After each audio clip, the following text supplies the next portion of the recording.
चीजें, बहने वाली चीजें। तो देखो ये भी पानी का पंचपात्र में बाएं हाथ पर ही रखे।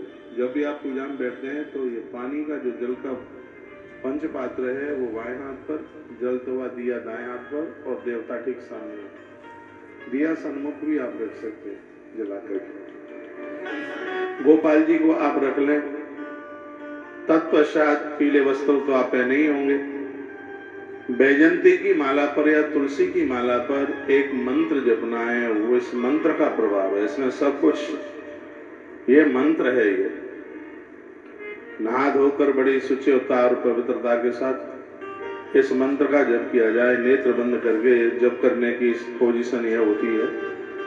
पूर्व दिशा की तरफ मुंह करके बैठें, भगवान को ठीक सामने रखें, गोपाल जी को। मंत्र इस प्रकार से है, ओम ओम ओम क्लीं कृष्णाय गोविंदाय गोपी जनवल्लभाय स्वाहा। ओम क्लीं कृष्णाय गोविंदाय गोपी जनवल्लभाय स्वाहा। ओम क्लीं कृष्णाय गोविंदाय गोपी जनवल्लभाय स्वाहा। ओम क्लीं कृष्णाय गोविंदाय गोपी जनवल्लभाय स्वाहा। 108 मनके की माला होगी, कम से कम एक माला करनी है। भगवान की कृपा से संतान का जन्म होगा तो दूध या जल आपने जो रखा है, पति पत्नी दोनों हैं तो आधा आधा दोनों पीजिए, दोनों हैं तो दोनों ही जप कीजिए। पति बाहर है और नारी घर पर है तो उस दुग्ध को वो पिए। ऋतुकाल में जब नारी पूजा की अधिकारी नहीं होती है तो उसकी सास या उसकी माँ या फिर और कोई उस नियम को जरूर पूरा करे। फल खाना है, नारियल को रखना है, जब काम पूरा हो जाए तब नारियल को बहती हुई किसी नदी में प्रवाहित करना है, उस जल में उसको समाहित करना है। और तो ये इसकी एक विधि है। यदि इस विधि के साथ में यदि ये काम होता है तो हमारी सैकड़ों बहनें, जहां डॉक्टर्स लोगों ने बोल दिया था कि कोई मतलब ही नहीं है, उन्हें संतान की प्राप्ति हुई। रात्रि को जो फैमिली, जो परिवार मेरे साथ बैठे हुए थे, तो अपने हृदय का अनुभव, अपनी बातें बोल रहे थे। कहते महाराज जी कितना आनंद सगुन परिवार में हुआ है, बोल नहीं सकते। तो ये सब चीजें भगवत कृपा के द्वारा ये सब चीजें होती हैं। काम जब दवा से नहीं, दुआ से। जब मैं यहाँ झोली भरता हूँ तो मेरा मस्तिष्क सीधे ब्रह्मांड में लगता है। मैं ईश्वर नहीं हूँ, आपकी तरह साधारण सा प्राणी हूँ, साधारण सा जीव हूँ। हाँ, भगवान हमारी प्रार्थना सुन लेता है। ऐसा नहीं है कि ऐसे यूं पटक दिया। मैं भगवान को कहता हूँ कि प्रभु मुझसे कुछ शुभकर्म हुआ हो, कुछ बढ़िया हो तो इस बहन को लग जाए तो ये नारियल अपना पूरा प्रभाव दिखाए, इसको एक संतान भगवान दे देना। उसके लिए हम अपने पुण्य भी समर्पित करते हैं। ऐसा विचार करके नारियल देते हैं। ऐसे नारियल तो नीचे भी तो दे सकते हैं, इसमें हमारा प्रभाव नहीं, यहाँ की व्यासपीठ का प्रभाव है। यहाँ देवताओं को आह्वान करके बिठाया गया है, उसका प्रभाव। वो भी हरवंश पुराण की कथा, जिसकी 3-4 दिन से महिमा आप पूरी सुन रहे हैं। 5 दोष बताए गए थे संतान न होने के, लेकिन यह हरवंश पुराण उन संपूर्ण दोषों को समाप्त कर देता है। यह इसकी अद्भुत महिमा है। वंश वृद्धि जीवन में कभी रुके नहीं। घर के लोगों को हरवंश पुराण पढ़ना चाहिए, सुनना चाहिए। सबके घर में हरवंश पुराण। बातें तो बहुत होती हैं कहने के लिए। अभी 15 तारीख को पूर्णिमा है, कार्तिक पूर्णिमा। उस दिन विशेष रूप से शंख को पंचामृत से स्नान कराइए, शंख के ऊपर चंदन लगाइए, उसके ऊपर चावल लगाइए और उसकी आरती उतारिए। उसके महात्म्य में मैंने एक वीडियो डाली है, 2 बजे पहुंच जाएगी या 7 बजे तक। शंख आपको क्या क्या देता है? लक्ष्मी का सगा भाई है, जहां से मां भगवती लक्ष्मी प्रकट हुई है और वहीं से शंख प्रकट हुआ। शंख कई तरह के हैं, लेकिन दक्षिणावर्ती शंख जिससे भगवान को स्नान कराया जाता है, नहलाया जाता है, उसका बहुत भारी मातम है। कार्तिक पूर्णिमा को उसे आप स्थापित करें। कार्तिक पूर्णिमा को क्या क्या करना है वो सब मैंने वीडियो के साथ भेजा। कल हर प्रबोधनी एकादशी है। कल के दिन भगवान को कपूर आरती का भारी महत्व है। साल भर कोई आपद परेशानी नहीं आएगी, घर में गूंगे बहरे बच्चे पैदा नहीं होंगे। स्कंद पुराण के अंतर्गत हरि प्रबोधनी एकादशी के दिन कपूर से भगवान की आरती करने का इतना बड़ा प्रभाव है। और मैंने पूर्व में बोला है कि उनके घर में कभी वास्तु दोष नहीं रहता। जिनके घर में साबुत हल्दी पाई जाती है, साबुत हल्दी पहले चलती थी, कि कोई वास्तु दोष नहीं होते थे। जिसके घर में तुलसी की पूजा होती है उसके घर में पितृ दोष नहीं रहता। सुपारी साबुत घर में हो, ये हाथ में बांधने वाला कलावा हो, भगवान को चढ़ाने के लिए जनेऊ हो, और चंदन रोली तो हो ही, लेकिन उसी में से एक बात और है कि आपके घर में कपूर हो। जिसके घर में देवताओं के सामने कपूर जलाया जाता है उनके घरों में गूंगे बहरे बच्चे पैदा नहीं होते। एक बात मैं और कहूंगा, जिनके घर में ऐसे बच्चे शरीर से कामयाब नहीं है, कहीं किसी प्रकार से शरीर रह गया है, और ऐसे बच्चों के निमित्त उनके माता पिता कल भगवान नारायण देव की कपूर से आरती उतारे, बच्चों के कष्ट की निवृत्ति होगी। हर प्रबोधनी एकादशी के दिन कर्पूर आरती की इतनी बड़ी महिमा है। यूं तो कपूर रोज ही जलना चाहिए, लेकिन कल आप संपूर्ण आरती, हम भी संपूर्ण आरती कपूर के साथ, जब तक आरती पूरी न हो जाए तब तक कपूर की लौ भोजनी नहीं चाहिए। एक आदमी बगल में खड़ा रहे, उसके ऊपर और ऊपर से टिक्की डालने के लिए। पूरी आरती कपूर से कीजिए। हरि प्रबोधनी एकादशी का इतना बड़ा मातम्य है, इतनी बड़ी है महिमा है, इसके लिए मैंने वीडियो भी डाली है। अभी 12 बज गए हैं, तुलसी भक्ति रस यूट्यूब चैनल पर यह वीडियो पहुंच गई होगी, तो उसमें और विस्तार पूर्वक आप सुन लें, क्योंकि कोई बात प्रमाण के साथ कही जाती है तो सुनने में बड़ा आनंद आता है। मुझसे जादू टोना टोटके वाली बातें नहीं आती हैं कि मैं यहां से जो भी कुछ बोलता हूं वो सब शास्त्रों में प्रमाणित होता है। शंख से भगवान को स्नान करने की कितनी बड़ी महिमा है, शब्दों में उसे बयानित नहीं किया जा सकता। श्रृंगी से भगवान महादेव को स्नान करने की कितनी बड़ी महिमा है, शब्दों में उसको तोला नहीं जा सकता। आइए अब मैं कथा की तरफ बढ़ूंगा। मैंने कुछ बहनों को संतान नारियल दिया है, उसको आप बड़ी श्रद्धा के साथ लेके जाइए। आप कितने भी पढ़े लिखे हैं, लेकिन मैं कहूंगा दुनिया की डिग्रियां हमारे और आपके पास हों, यदि ईश्वर के प्रति हमारी आस्तिकता नहीं है, ईश्वर के प्रति अपनत्व तो नहीं, यदि ईश्वर को हम नहीं मानेंगे, सब बेकार है, कुछ भी नहीं। हमारी योग्यता, हमारी ऊंचाई तब ही है जब हम भगवान को मानते हैं। अब मैं ये कहूंगा कि भगवान को हम मान रहे हैं, किस बात का कैसे पता चले? भगवत कृपा हमारे ऊपर हो रही है, कैसे इस बात का पता लगे? तो कहा गया है कि दुनिया को आप नीच न समझें, दुनिया को आप छोटा न समझें, दुनिया को आप गरीब न समझें, तो समझ लीजिएगा कि आप भगवत आस्तिक हैं, भगवान की कृपा आपके ऊपर बरस रही है। नहीं तो पद और प्रतिष्ठा पाकर के लोग घमंडी हो जाते हैं। मुझे लगता है कि संपदा भगवान प्रभु राम के बराबर, तो राम के पास सब कुछ था, लेकिन भगवान कभी उसका संग्रह नहीं करते। राम की विनम्रता देखिए, भगवान श्याम की, कृष्ण की विनम्रता देखिए। और आप बहुत बड़े तो तब हैं जब पद प्रतिष्ठा पा करके आप विनम्र हैं। मैं प्राय प्रभु राम जी की कथा कहता हूँ, जिन्होंने पद प्रतिष्ठा पाई है, धन पाया है, वो सुने, क्योंकि ईश्वर को ये सब कुछ देने में देर नहीं लगती, तो उसको छीनने में भी बिल्कुल देर नहीं लगती। प्रभु राम जी का राज्य अभिषेक होने की तैयारी होती है, तो भरत ने पूछा, भैया इसके लिए एक मुख्य अतिथि के रूप में काशी के राजा को बुला ले।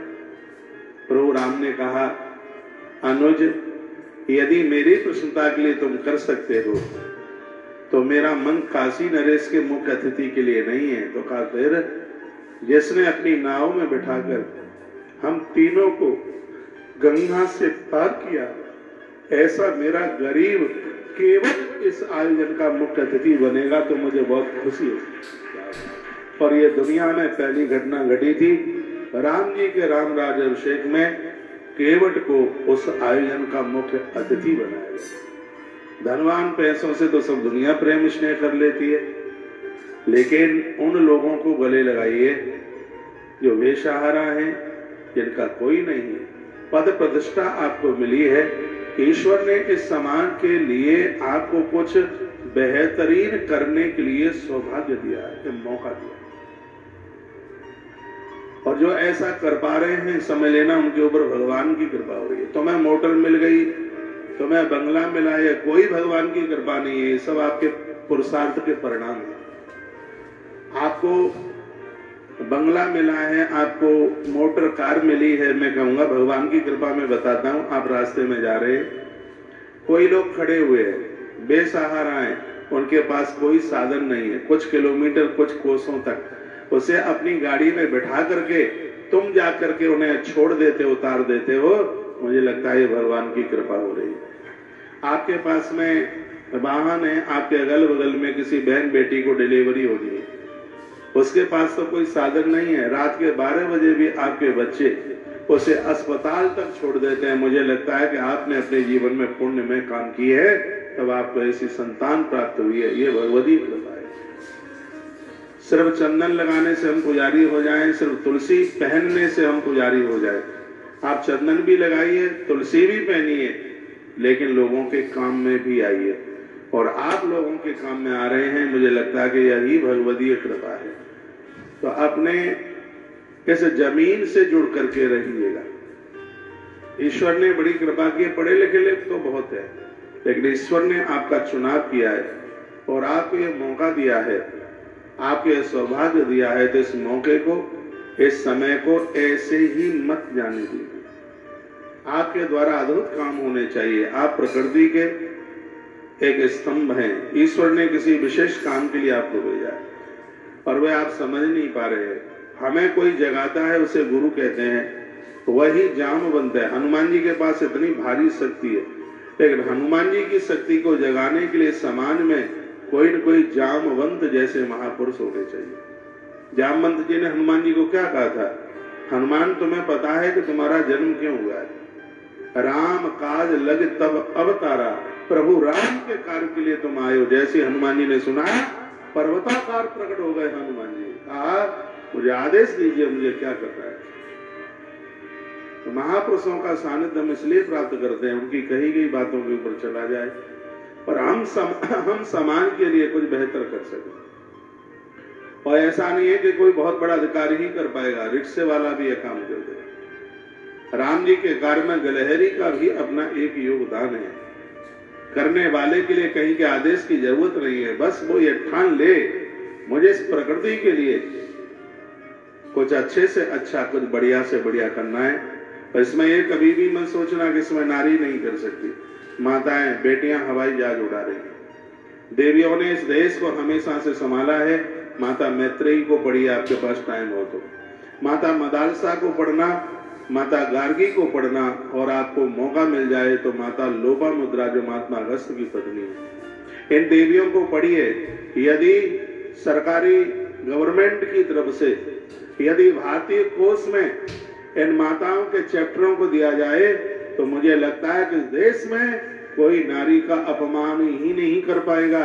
सब नारी के सामने हाथ जोड़ करके चलेंगे। नारी के सामने तुम 2 बॉडीगार्ड लगा दोगे, इससे उसकी रक्षा बिल्कुल नहीं हो पाएगी।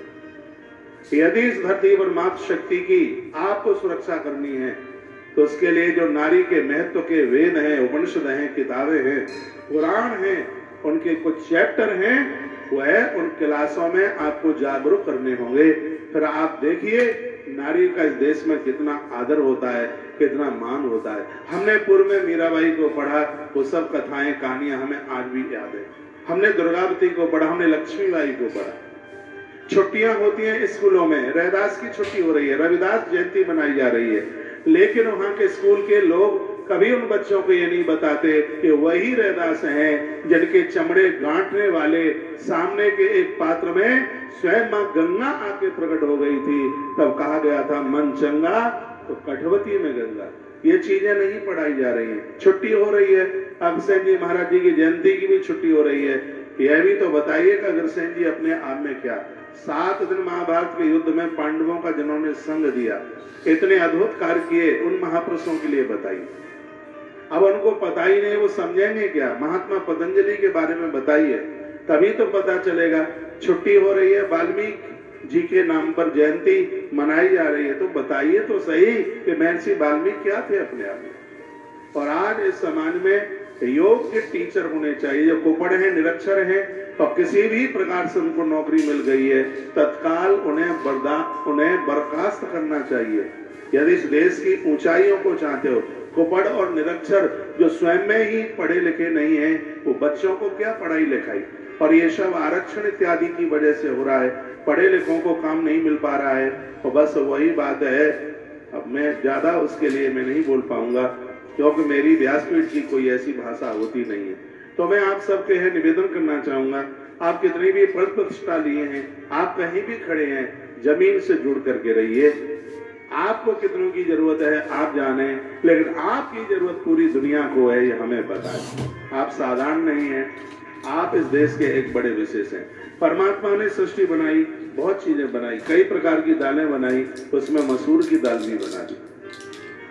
इतनी दालें बनाई, एक मसूर की दाल न बनाते तो उसकी भी जरूरत थी। जिस व्यक्ति को रात में नींद नहीं आती, उसे मसूर की दाल का पानी उबाल के पिलाया जाता है, रात भर सोता है, उसकी एक बीमारी खत्म होती है जिसका नाम है अनिद्रा की बीमारी। इतने पेड़ बनाए, कांटे वाला बबूल न बनाते तो पता था कि दांतों बबूल की होगी तो कभी भी दांतों में पायरिया नहीं होगा, पेट का सिस्टम गड़बड़ नहीं होगा, उसका रस अंदर जाता रहेगा, तो इसलिए बबूल बना दिया।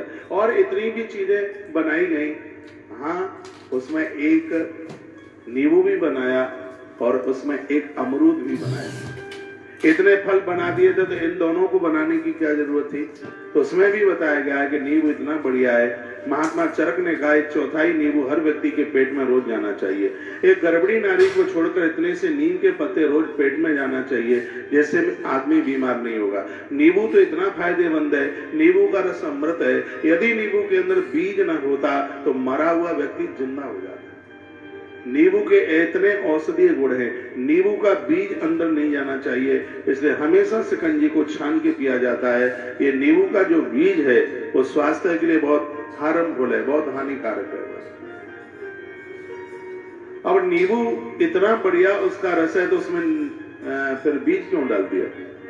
क्योंकि परमात्मा जानते हैं कि यदि मैं इसमें बीज नहीं डालूंगा तो एक क्रम भी खत्म हो जाएगा, लोगों को मेरी क्या जरूरत पड़ेगी, लोग मरेंगे, नींबू निचोड़ा जाएगा मुंह में तो जिंदे हो जाएंगे। तो इसलिए नींबू में बीज डाला गया।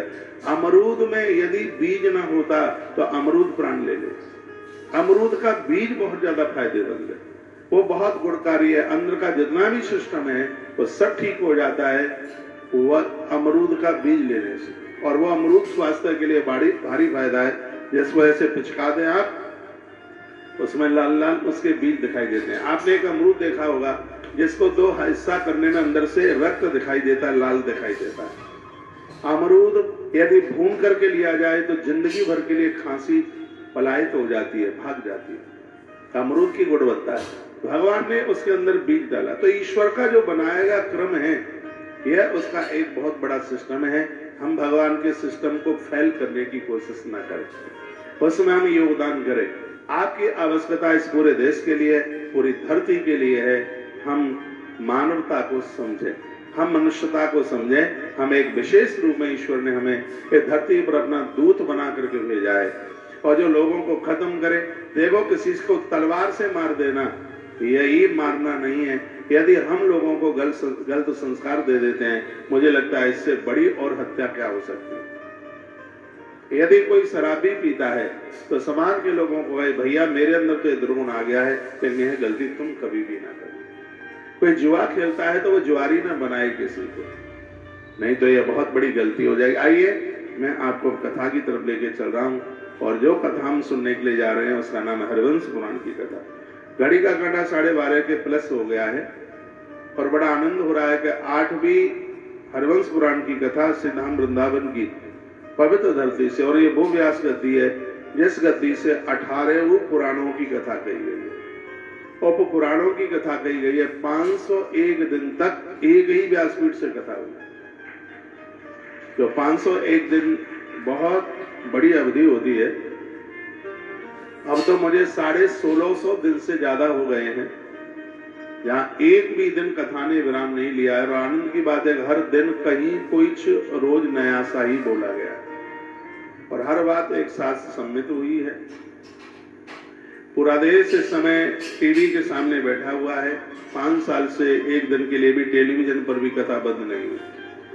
रोजाना 20 वीडियो डाली जाती है और एक एक वीडियो काम की है।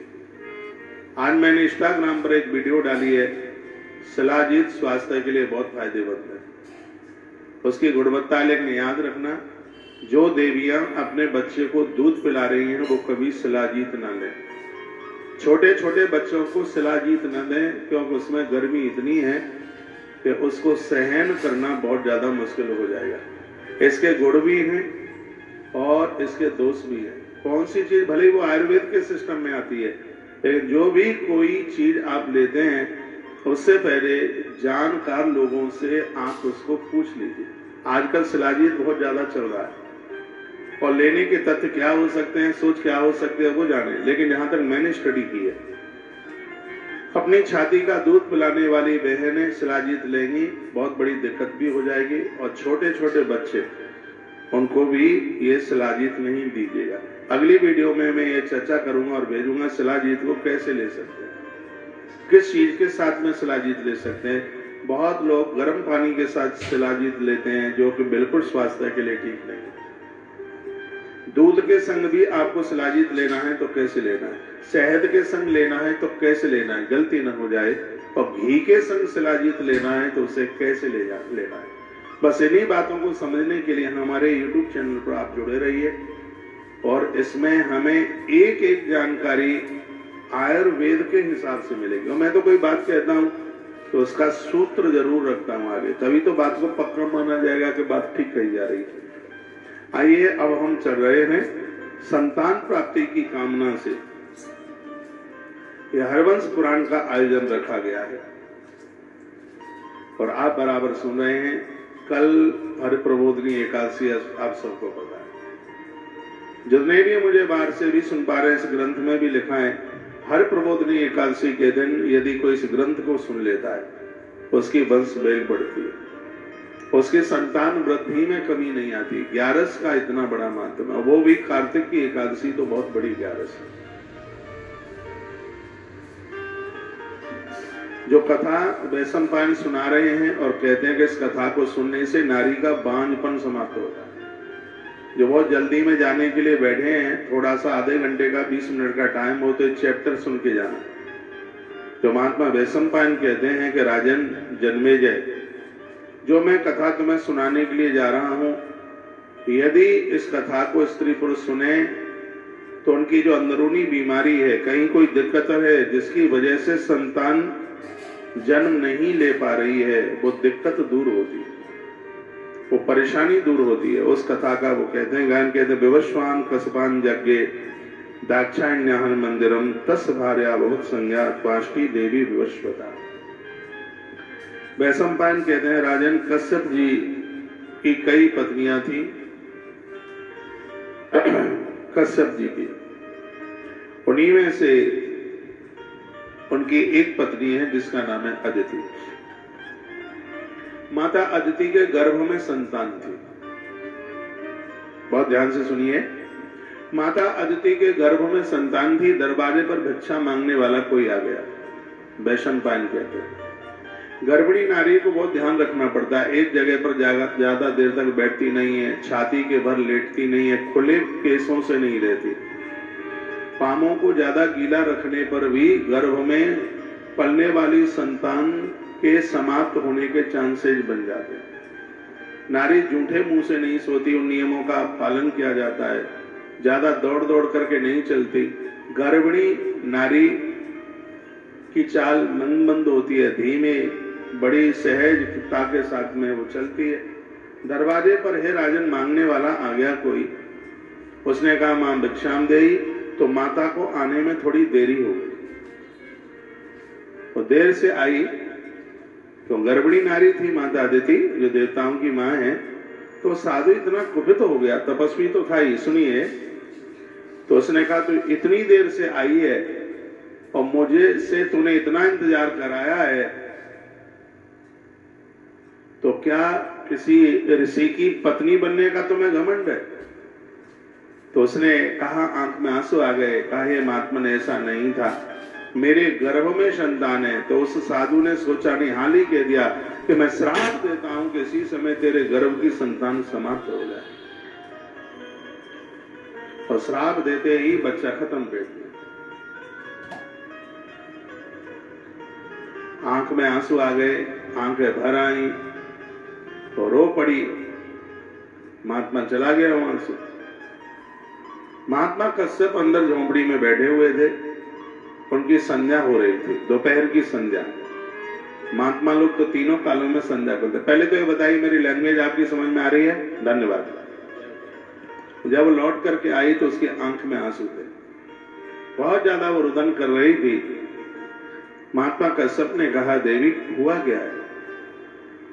क्या हुआ है? तुम्हारे चेहरे की लालिमा खत्म हुई है, तुम्हारी आंख में मैं अश्रुपात देख रहा हूं। क्या किसी का अपमान हो गया है तुमसे?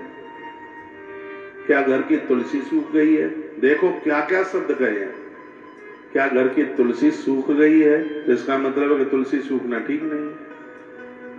क्या दरवाजे पर कुटिया के आगे गायों ने आना बंद कर दिया है? क्या दहली से कोई भूखा चला गया है? क्या ब्राह्मणों के वेद मंत्र सुने नहीं हैं? बहुत दिनों से वो बैठे थे अपने समाधि काल में, तो उनकी समाधि खुली, उनकी संध्या पूरी हुई। इधर माता के चेहरे पर जो उन्होंने मलिनता देखी तो कई प्रश्न उन्होंने किए। तो माता अदिति ने रोते हुए कहा कि नाथ आज ऐसा ऐसा हुआ है, दरवाजे पर कोई महात्मा भिक्षा के लिए आया और मुझे जाने में देरी हो गई और उसने मुझे श्राप दे दिया कि तेरे गर्भ में पलने वाला बच्चा मौत को प्राप्त हो जाए। महात्मा कश्यप अपनी जगह पर खड़े हुए, बहुत बड़े तपस्वी महात्मा थे। आज जो कश्मीर है महात्मा कश्यप की ही अध्यात्म राजधानी है। बड़ा अद्भुत महापुरुष महात्मा। यहां तक कहा गया कि जिनको यदि कोई गोत्र का नहीं पता है तो अपने नाम के साथ गोत्र की जगह पर महात्मा कश्यप को स्वीकार कर लेते हैं तो भी उनका गोत्र पूरा माना जाता है। यह तो गोत्र सबको अपना पता होना चाहिए। यदि जिनको जानकारी नहीं है तो महात्मा कश्यप का नाम लेकर अपने गोत्र की पूर्ति करते हैं। इधर के ये सोफे बहुत गड़बड़ लगे हैं, माताएं परेशान हो रही हैं, दिखाई नहीं दे रहा। इधर लगाइए, पहुंचो, दो लोग पहुंचो यहाँ से। ये सोफा उठा के इधर लगा दो। देखो इधर पूरा कॉलम खाली। हाँ बैठ जाइए। ये पीछे जितने बैठे हैं इधर।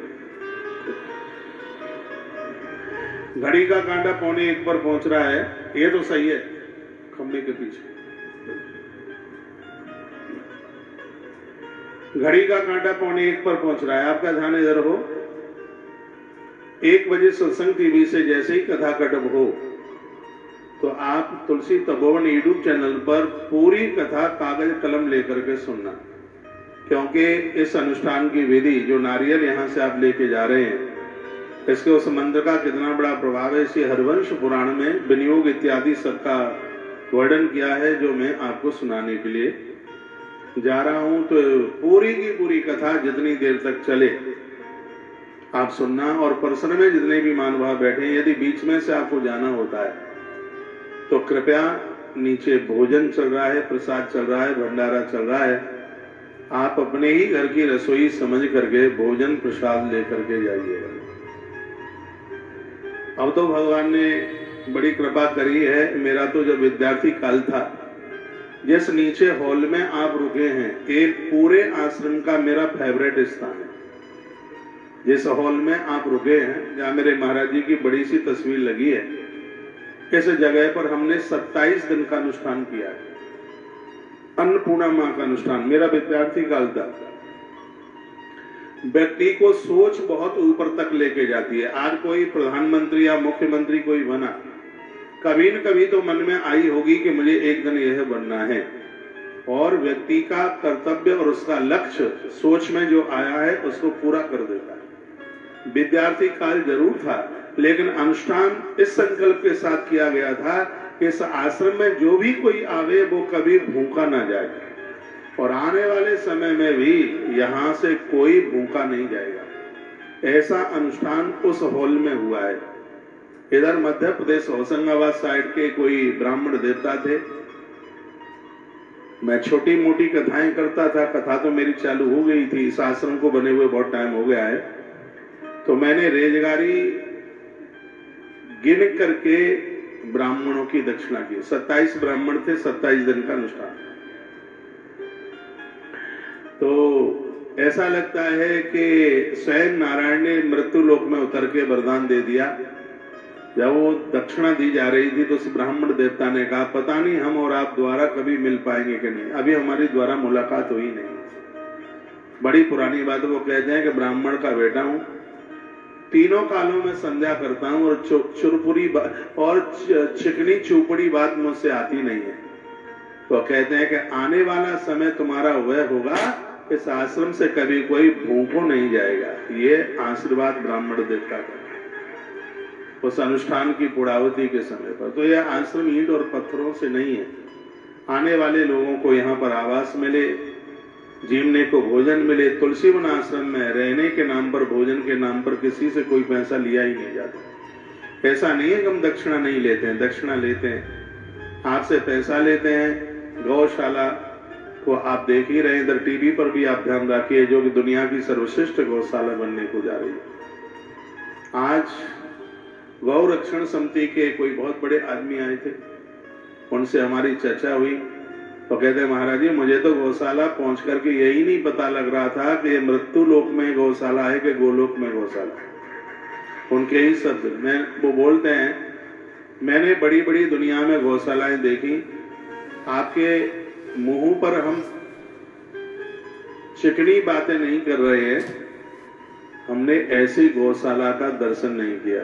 कलेजा बढ़ गया, हिम्मत और बढ़ी है काम करने के लिए। इसमें 19 घंटा काम किया जाता है। आने वाले समय में तो इस गौशाला को बहुत ज्यादा बड़ा बनना है। दक्षिणा न लें तो फिर ये सब काम कैसे चलेंगे? सुबह से लेकर के रात्रि तक भंडारा चलता है। आप देखते हैं किसी को पूछा ही नहीं जाता तुम कहां से आए। जो आता है भोजन वो भी 365 दिन चलता है। ऐसा नहीं है अभी कार्तिक की वजह से चल रहा हो, कभी भी कोई आवे। रात को इस आश्रम में 1 बजे भी दरवाजे पर कोई खड़ा होगा तो हमने अपने द्वारपालों को बोल दिया है कि तत्काल आप गेट खोलोगे और लोगों को अंदर लोगे। यदि तुमने रोक दिया तो फिर हम में और सब में अंतर ही क्या रहेगा। और ये आश्रम है इसलिए, होटल नहीं बनाया। यहाँ सब कार्य सेवा के हो रहे हैं। गुरुकुल में छोटे छोटे सैकड़ों बच्चों पढ़ते हैं, निःशुल्क पढ़ते हैं, जिनसे 1 रुपया भी नहीं लिया जाता। उनकी संपूर्ण व्यवस्था आश्रम की तरफ से। कितना ग्वारिया, कितने वृद्ध जन यहाँ पशु पंक्षियों के लिए, आश्रम बंदरों की सेवा में, जीव जंतु कीट पतंगों की सेवा में हर प्रकार से लगा हुआ है। और इसी उद्देश्य से इस आश्रम की स्थापना हुई है। फिर भी मैं यह आपको कह रहा हूं, फिर भी यह अभी शुरुआती ही है। आने वाले समय में दुनिया की यह बड़ी अद्भुत संस्था होगी जो एक नेक कार्यों के लिए, विशेष कार्यों को करने के लिए वो चल पड़ी है। तुलसी तपोवन गौशाला का सदैव आप योगदान इसके लिए बनाए रखना, क्योंकि बहुत चीजों के लिए बोलने के लिए आज देश खड़ा है, लेकिन कुछ ना के बराबर लोग हैं जो गौ माता के लिए आवाज उठा रहे हैं, गौ माता के लिए बात कर रहे हैं, कुछ ना के बराबर।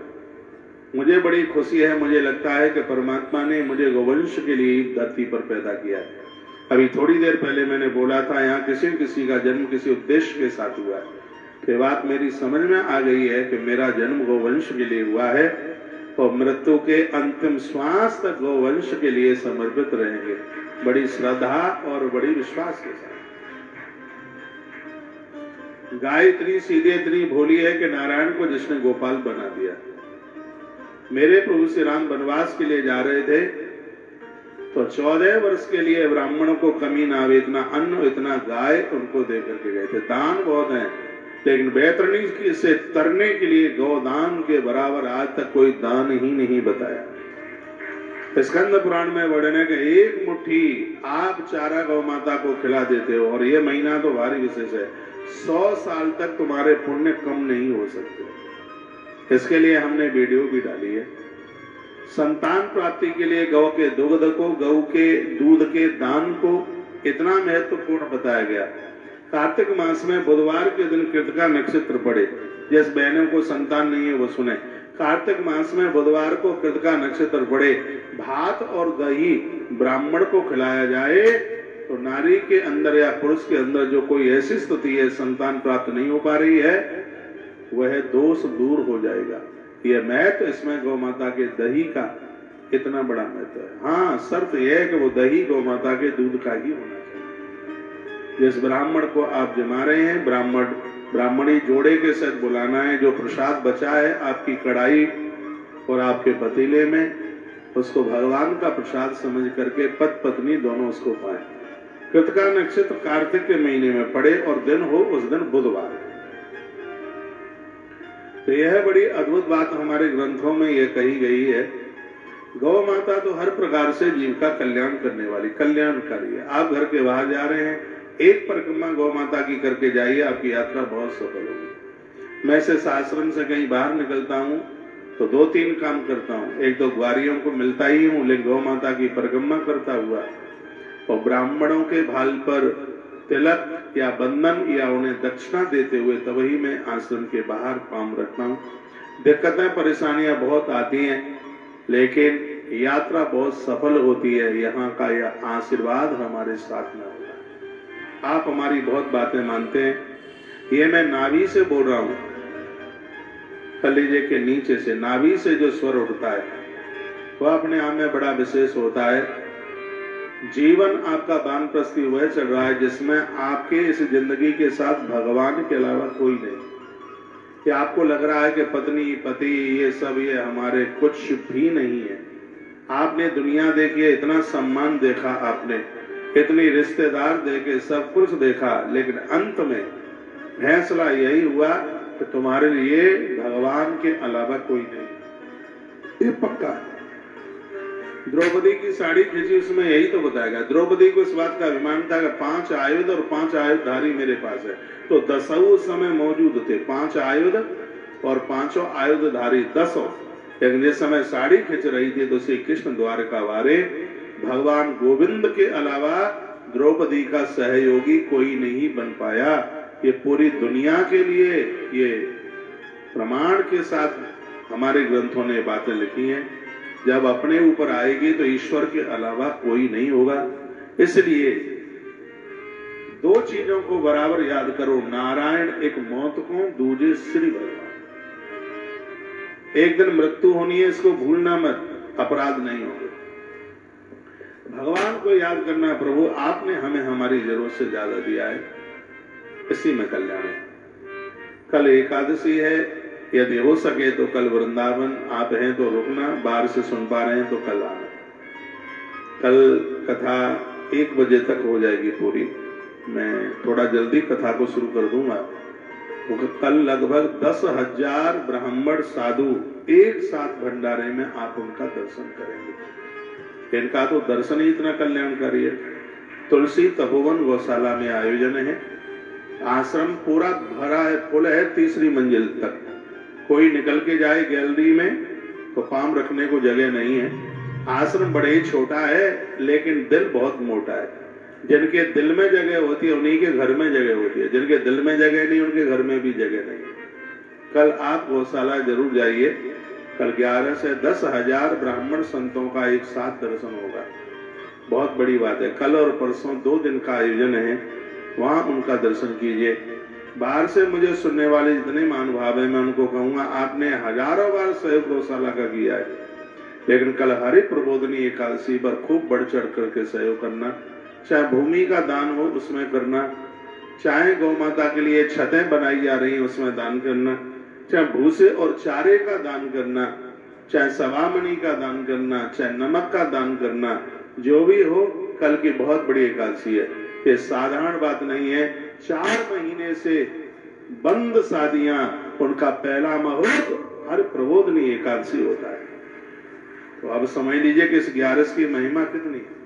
चातुर्य मास में जो काम बंद किए गए थे उनकी शुरुआत हर प्रबोधनी देव उठनी एकादशी से उसका आरंभ होता है। तो कल का दिन बहुत अद्भुत है। यहाँ पहुंचे जो लोग हैं तो नीचे कार्यालय है, वहां सहयोग करेंगे। आज फल बांट करके देना किसी को, आज 10वीं है, 10 फल किसी को दे देना बांट करके। कार्तिक जो नहा रहे हैं उनके लिए विशेष है, उनके लिए 10वीं के दिन फल के दान की बहुत बड़ी महिमा है। इसलिए 31 दानों में आज आश्रम फल का दान कर रहा है। आज ही मैंने बोला है कि हर प्रबोधनी एकादशी के दिन कपूर से भगवान की आरती करें, कपूर का दान करें। इसलिए 31 दानों में कल कपूर का दान इसलिए रखा गया है। तो कपूर की आरती, कपूर का दान, छोटी छोटी सेवाएं वो आप सबको पता। अभी भी आपको संपूर्ण 31 दानों से जुड़ने का सौभाग्य प्राप्त हो रहा है, तो अब उसका संकल्प 15 तारीख को होगा, पूर्णिमा के दिन होगा। मेरी बात माने तो आप इससे न चूक जाइएगा। पूरा 31 दान का, पूरे महीने भर का दान का सहयोग कितना? 6000 रुपया है। 6000 रुपया जो तुम लाख रुपए में भी नहीं कर पाओगे, वो विधि कहां से लाओगे? कैसे? आपके पास पैसा है लेकिन दान पुण्य करोगे कहां? सीधी सी बात है, माला मेरी है और माल तुम्हारा है। बच्चों को कहोगे खूब कमाओ, माल लगाओ तुम और माला लगाऊंगा मैं। आप मेरी माला और आपका माल, मेरी माला और आपका माल, ये दोनों जुड़ करके कितना करेंगे कमाल, आते समय में आप देखते रहिएगा। भगवान को प्रार्थना करूंगा आपके बच्चे खूब कमाएं, तभी तो आप इन अच्छे कार्यों में आप खर्च कर पाएंगे, आप स्वस्थ रहें। उसके लिए हमारी हर पहल होती है। इसलिए बीच में ये दवाई औषधियां वगैरह तो बताता रहता हूँ, धीमे धीमे थोड़ा चाय कम कीजिए।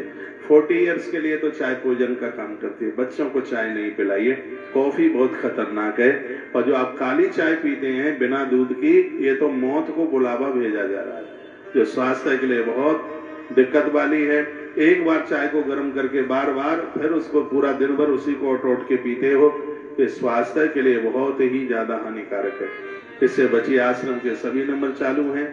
आपकी सहयोगता, कार्तिक मास है, पूरे महीने का भंडारा 11,000 रुपए का सहयोग। तो ये भंडारा वो वाला नहीं है, आलू पूड़ी आप देखते हैं, कई सब्जी दाल, और शायद आज भी मटर पनीर बना है। मैं तो चल रहा था तो मेरी निगाह से कुछ पड़ गया। क्या बना है देखा? कौन खा के आया? राजमा बना है। अच्छा, तो कल देखा होगा, हमारी निगाह पड़ी है कल। हाँ, कल बना हुआ, कल का जाना। तो भोजन प्रसाद की व्यवस्था तो, और आश्रम की रसोई एक ही है। ऐसा नहीं कि अमीरों के लिए कुछ अलग है और गरीबों के लिए कुछ अलग है, ऐसा है ही नहीं। दिल खुल करके यहाँ भंडारा चलता है। 10 से 12 लाख रुपया प्रत्येक दिन सेवा कार्यों के ऊपर ये संस्था खर्च करती है। तो इसका मतलब जानते हैं आप, 3-3.5 करोड़ रुपया हर महीना। ये व्यासपीठ का प्रभाव, आप सबका सहयोग, भगवान की कृपा है। कहीं भी रसीदें लेकर के नहीं निकलते, चाहे बाहर का आयोजन हो। यहाँ का तुलसी तपोवन गौशाला की विशेषता है, यहाँ शहर और गांवों में जाकर के कभी चंदा नहीं किया जाता। यदि तुम काम करोगे, मैं तो नेताओं को कहता हूँ तुम काम करो, तुम्हें वोट मांगने की जरूरत ही नहीं पड़ेगी, लोग अपने आप तुम्हें वोट देंगे। यहाँ आज काम हो रहा है। आश्रम के बंदे कहीं भी चंदा मांगने के लिए नहीं जाते, लोग श्रद्धा से यहाँ पहुंच करके सहयोग करते हैं। यहाँ पहुंच के, और यदि कोई चंदा मांगने के लिए निकला है तो उसका पता लगाना, वो सब नकली है, सब फर्जीवाड़ा है, उससे कृपया आप सावधान रहें। तो अभी 15 तारीख तक कार्तिक है, आप यहाँ पहुंचिए, बढ़ चढ़ करके सहयोग कीजिए। आश्रम के सभी नंबर चालू हैं।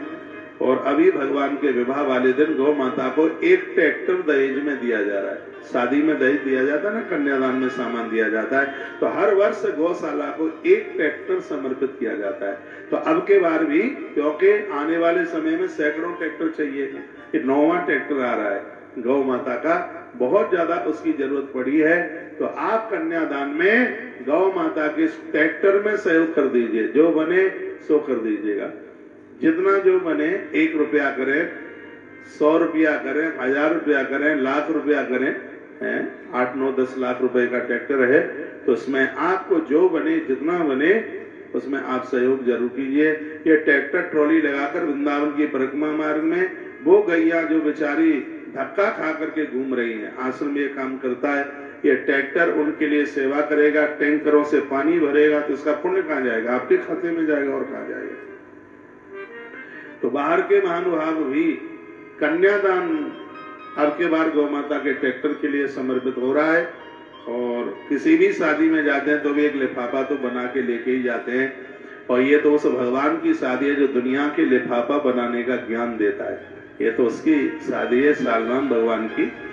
तो उसमें खूब आप समर्पित भाव से और आप अपने भाग्य की सराहना करते हुए और इस अद्भुत भगवान के विवाह से जुड़े। 14 तारीख का विवाह है। मैं 2 पंक्तियां गुनगुनाता हुआ, और कार्तिक का महीना चल रहा है। आली मोय लागे वृंदावन नी को, बहुत प्यारी पंक्तियां हैं। और वृंदावन तो है ही ऐसा बड़ा अद्भुत है। घर घर तुलसी ठाकुर पूजा, नीर बहे यमुना को, आली री मोय लागे वृंदावन। मुझे किसी ने पूछा है कि नदियों में गंदे नाले गिर रहे हैं, तो क्या फिर भी इनका जल भगवान को चढ़ाने के लायक है? बिल्कुल चढ़ाने के लायक है। 4-5 चीजें ऐसी हैं जो अपवित्र नहीं होती। मैं बता दूं, फिर ध्यान रहा कि नहीं रहा। बछड़ा गैया का दूध पीता है तो उस गाय का निकला हुआ दूध इतना पवित्र, इतना पावन है कि उसी कच्चे दूध से भगवान का अभिषेक करा दिया जाए। एक एक अभिषेक 10-10 हजार अभिषेक के बराबर है। बछड़े ने जूठा कर दिया है, उसे थनों को जूठा किया है, लेकिन भी वह दूध अपने आप में बहुत पवित्र है। और अगली बात मैं आपको निवेदन कर रहा हूं वो यह है कि मक्खियां फूल फूल पर बैठ करके पराग इकट्ठा करती हैं, छत्ते पर उसका वपन कर देती हैं, और वह शहद के रूप में प्रकट होता है। ये शहद क्या है? मधुमक्खियों की उल्टी, जिसे हम कहते हैं, अच्छी भाषा में कहते हैं वपन, लेकिन फिर भी उसको अपवित्र नहीं माना जाता। वह अपने आप में बहुत पूज्य है। शहद, जिस प्रकार से शहद अपवित्र नहीं है, गाय का बछड़े के द्वारा दूध पीने पर भी वो अपवित्र नहीं है, उसी प्रकार से नदियों का जल भी अपवित्र नहीं है। बाहर से गंदगी दिखाई दे रही है, लेकिन अंदर से उसकी बहुत बड़ी पवित्रता है। अगले शब्दों में और मैं कहूंगा वो क्या है? रेशम का कीड़ा। जो रेशम का कीड़ा होता है, पानी में इसको उबाल करके खत्म करके धागा बनाया जाता है, और पूजा के जितने भी वस्त्र हैं उन सब में रेशमी वस्त्र को भगवान के लिए ज्यादा पवित्र माना गया है। जिस तरीके से कपड़ा बनाया जाता है तो देखा जाए तो छी छी छी छी छी, ये कपड़ा इस तरीके से बनाया गया, लेकिन ये बिल्कुल पक्का है। गर्म पानी में खौला करके रेशम के कीड़ों को, और तब ही ये कपड़ा बन करके तैयार होता है। प्राण जाने पर इस कीड़े के बनाया गया वो रेशम का कपड़ा पूजा में जितना श्रेष्ठ है, उसी प्रकार से बाहर से देखने पर नदियां पवित्र जैसी दिख रही हैं, लेकिन अंदर से वो रेशम के कपड़े की तरह पवित्र है वो। और चौथी बात और मैं आपको निवेदन करूंगा, भगवान शिव के ऊपर जो चढ़ाया जाता है वो निर्माल्य होता है। निर्माल्य होता है तो गंगा जैसी पवित्र नदियां भी उनके ऊपर चढ़ाई गई हैं, तो वो निर्माल्य कही गई है। जैसे महादेव के ऊपर चढ़ाया गया निर्माल्य कभी अपवित्र नहीं होता, तो भगवान के ऊपर चढ़ाई गई नदियां भी उसी प्रकार से अपने आप में पावन है, अपने आप में पवित्र है। एक बात मैं कहूंगा, आपको बाह्य रूप से दिखाई दे रही है गंदगी, या आपको लग रहा है कि यहाँ पर नाले वाले गिर रहे हैं, आचमन करने का मन नहीं है, तो बिल्कुल मत कीजिए, आपको बिल्कुल दोष नहीं लगेगा। बाह्य रूप से देखा जाए तो ऐसा भी हो सकता है, इन्फेक्शन भी हो सकता है, और आप इतने भावारोष में आप आ गए, नहीं एक लोटा पीना ही है क्योंकि यमुना है मधुदन तारत है, तो फिर सीधे ऊपर ही हम मुक्त ही होंगे। तो अभी मुक्त मत होना, अभी 10-20 साल और रह लो, नहीं तो फिर सीधे अस्पताल पहुंचना पड़ेगा। मैं उसकी बाह्य स्थिति बता रहा हूं, अभी तो मैंने अंतर का आपको बता दी। अब उसका जो बाह्य स्वरूप है, जो आज लोग गंदगी करने में तुले ही नहीं है और गंदगी कर रहे हैं। ग्रंथ तो यह कहता है नाभि के नीचे के कपड़े नदियों में मत धोइए, लेकिन वो नहीं मानते, वहीं थूकेंगे, वहीं शौच करेंगे और दुनिया भर का इतना वो करते हैं ये सब। तो हमारे ग्रंथ ये भी कहते हैं कि मन करता है तो आचमन कीजिए, आचमन करने के लायक जल नहीं है, मत्था टेकिए, प्रणाम कीजिए, और कहा गया कि नदियों का तो आंखों से दर्शन भी कर लो तो भी नदियां कल्याण कर देती हैं, कल्याण कर।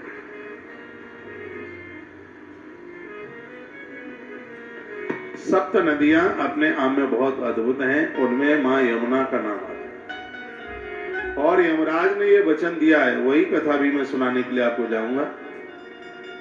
यमुना ये वचन दिया है यमराज ने, जो मेरी बहन यमुना के प्रति श्रद्धा रखेगा, मेरे दूत कभी भी उसकी देहली में उसे पकड़ने के लिए अंदर प्रवेश नहीं करेंगे।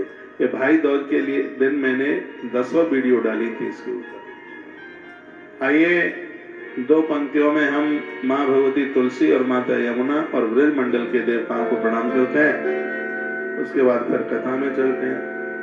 आली मोई लागे वृंदावन,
मुकुट धर तुलसी को अली मोए लागे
शब्द सुनत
भजन बिना नर प्रियो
सालग्राम भगवान की श्री वृंदावन धाम की जय जय श्री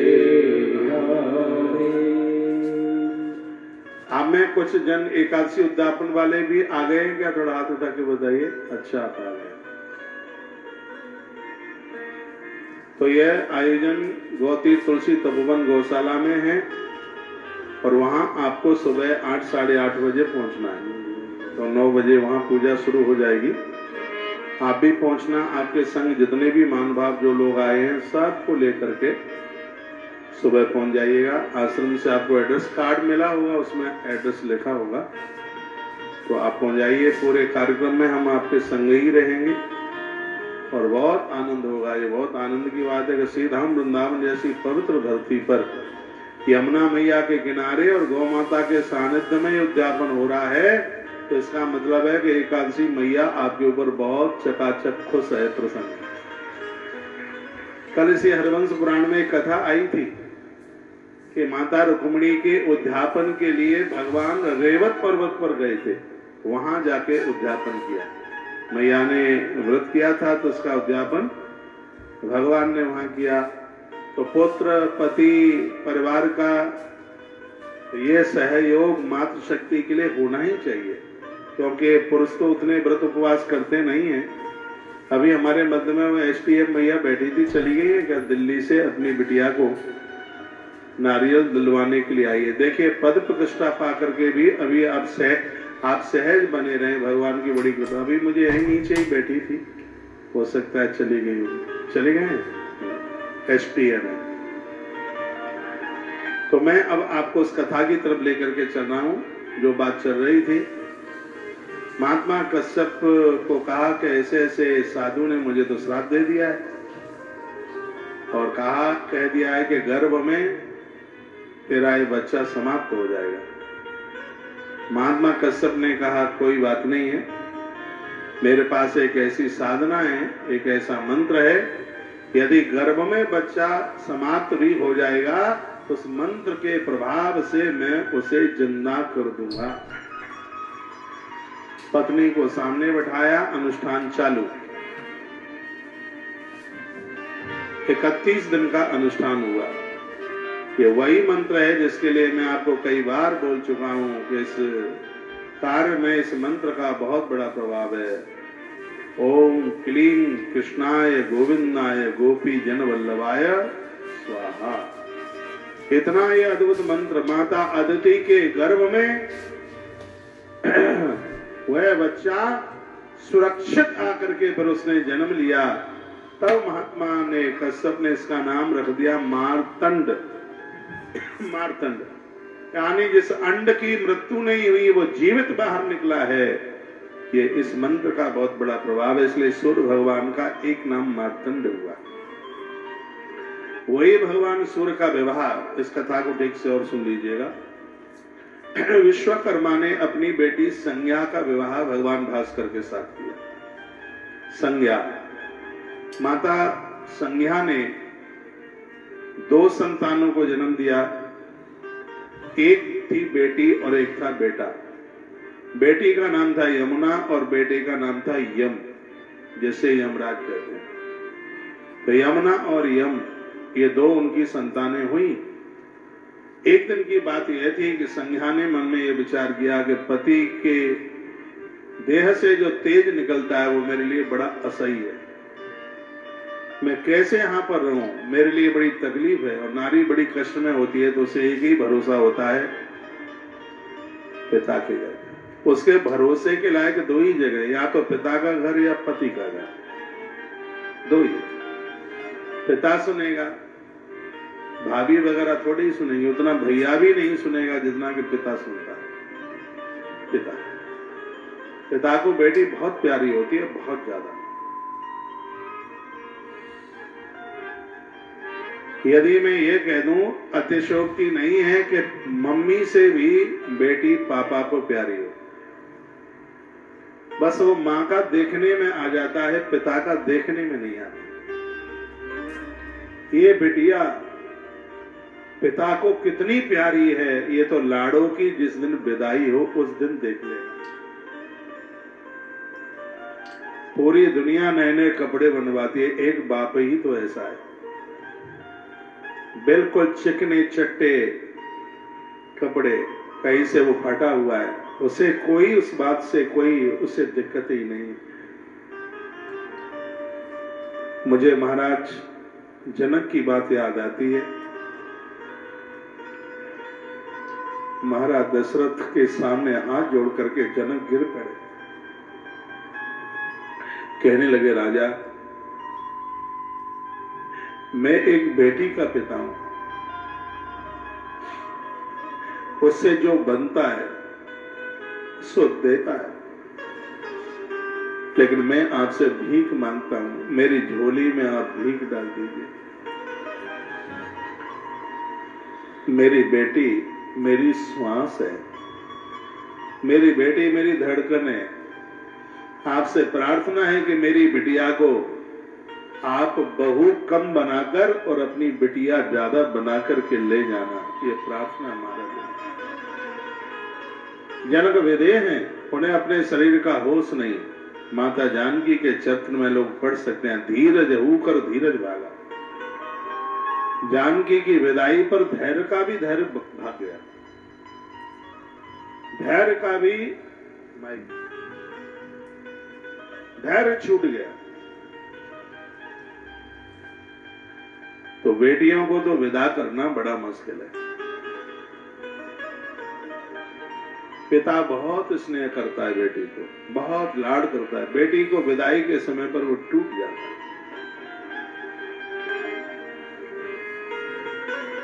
मां का लाड दिखाई में आता है, लेकिन जो पिता का लाड है, दुलार है, वह देखने में आता नहीं है।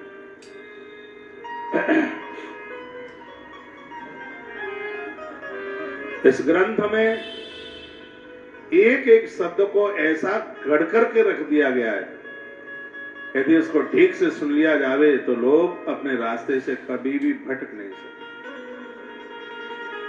ये बात मैं इसलिए कह रहा हूं, जिन घरों में बेटियों को त्रिषित किया जाता है उनकी वंश वृद्धि रुक जाती है। इसी ग्रंथ में जिसके घर में नारी का अपमान होता है, चाहे वो बेटी हो चाहे घर की पुत्र वधू हो, उस परिवार की वंश वृद्धि रुक जाएगी।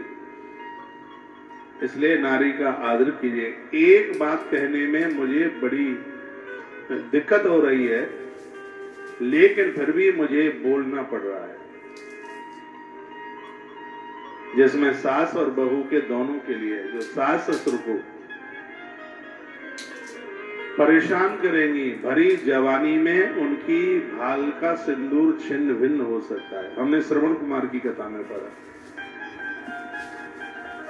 और जो माताएं अपनी बहुओं को परेशान करेंगी, उनके बुढ़ापे में उनसे पहले बच्चे की मृत्यु हो सकती है, तो किसी भी माँ बाबूजी के लिए बिल्कुल ठीक नहीं है।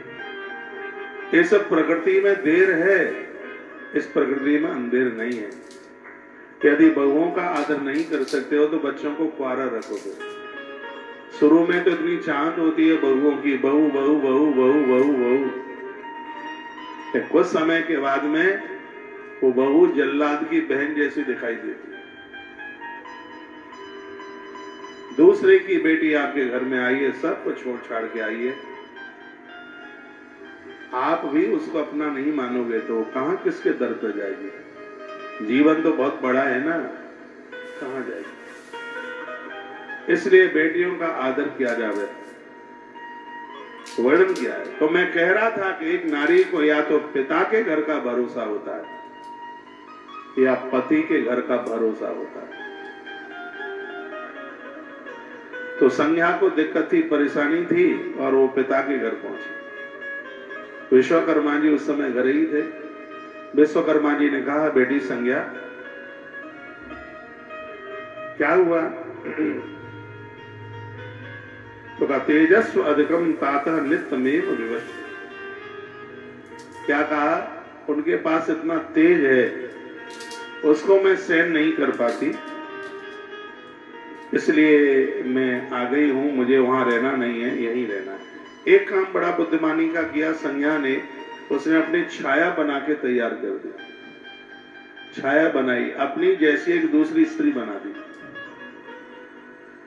इस कथा को सुनने से वंश वृद्धि होती है, इसलिए इस कथा को मैं सर्वंश पुराण के माध्यम से सुना रहा हूं। और उस स्त्री को संज्ञा ने कहा कि तू मेरी बहन है, और ये भेद खुलना नहीं चाहिए कि मैं घर छोड़ करके पियर के मैं पिताजी के घर जा रही हूं, ये किसी को बताना मत। और ये कह करके वो चली गई, पिता के घर पहुंची। पिता ने तो आड़े हाथों ले लिया और कहा, तू पति को बिना कहे आई है, इसलिए कपाट तेरे लिए खुले नहीं। ये तूने गलती की है, तू बोल के नहीं आई। और सुन बेटी, पियर में तो वह नारी बहुत अच्छी लगती है, या तो अपने पति के संग आती है या फिर वो अपने पुत्रों के संग आती है, तो रूठ के आई है। आज की माताओं की तो छोड़िए, आज की माताएं तो बोले कोई बात नहीं है, ऐसा सीधा कर दूंगी कि ये भी क्या ध्यान रखेगा।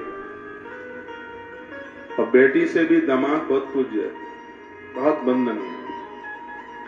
दुर्भाग्य है दामादों की खोपड़ी ऊपर होती है, लेकिन यह भी दुर्भाग्य है कि आज के समाज को बेटियों की कमी नजर नहीं आती है। सब कुछ उस पुरुष में ही सब कुछ नजर आता है, सब कमी उसी के। मेरे पास कितनी माताएं आती हैं जो 50 गाली अपने जमाता को रोज देती हैं आके, ऐसा है ऐसा है ऐसा है ऐसा है, जैसे उसकी माँ है जैसा ही वो है। कभी अपनी बेटियों को भी धैर्य बनाया करो, उन्हें भी कहा करो बेटा इस घर में एडजस्ट करने के लिए एक सहूलियती चाहिए, समझदारी चाहिए, सब कुछ बदल जाएगा। हमारे गांवों की कहावत है कि 12 साल के बाद घूरे के दिन बदल जाते हैं, तो इंसान है उसका समय क्यों नहीं बदलेगा। और आप ज्यादा बेटियों के पक्षपाती बनते हो तो आप बेटी का घर बसा नहीं रहे हैं, आप बेटी का घर उजाड़ रहे हैं। ये दुर्भाग्य है कि विवाह के 3 महीने तक, विवाह के बाद 3 महीने तक बेटियां ससुराल में नहीं रह पा रही, और ये बहुत ज्यादा हो रहा है। सब देख रहे हैं, लेकिन लगता है कि सामने वाले में ही सब कमी है, लेकिन जो हम सुन रहे हैं वो ऐसा नहीं है। थोड़ा ठीक से देखिए, बेटी को समझाइए, आपकी बेटी आपसे भी ज्यादा हमें प्यारी है, इसलिए तो मैं संबोधन करता रहता हूं, एडजस्ट कीजिए, सब बदल जाएगा, ठीक से बदल जाएगा। पहले तो जब आप अपनी बेटी दे रहे हैं तब इतना देखते क्यों नहीं? आप पैसा वर्ग, मैं प्राय अपने प्रवचन में कहता हूं अपने आप से 10 गुना मन देखिए। मन देखिए इंद्र, मन देखिए करोड़पति, किसी की बेटी सोने के बिस्किट नहीं खाएगी, दाल रोटी मिल जाए वही ठीक है। लेकिन ज्यादा धनवान आप देखोगे तो आपकी बेटी कष्ट में क्यों नहीं रहेगी? वो बार बार कहे तो भिखमंगे की बेटी है, वो सहन नहीं कर पाएगी बेटी। क्योंकि माता पिता के प्रति बेटियों का जितना समर्पण होता है दूसरे का होता ही क्या है।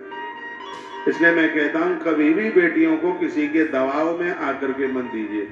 दूसरी बात, बहुत ज्यादा करोड़पति मत देखिए। आपसे सवाया हो, आपसे 2 गुना 2.5 गुना भी हो गया तो भी बेटी को दिक्कत है। तो इस बात का तो बड़ा ध्यान रखें। लेकिन आज का ऐसा रूप बन गया है कि सामने वाला कितना भी है बस देखना चाहिए, हवेली इतनी है, गाड़ी इतनी है और नाम उसका इतना है, चाहे वो शराबी हो, चाहे जुआरी हो, चाहे लुच्चागिरी भरी हो, कुछ भी हो, तो उससे कोई मतलब नहीं है। और जानबूझ करके जब ये सब किया जाता है तब बड़ी पीड़ा होती है। तो ध्यान रखा जाए, इस बात के लिए ध्यान रखें। तो विश्वकर्मा ने अपनी बेटी को समझा, कहा बेटी मैं छोड़ के आता हूं, तू चल। तो संज्ञा ने कहा मुझे वहां नहीं रहना है, मुझसे नहीं हो पाएगा।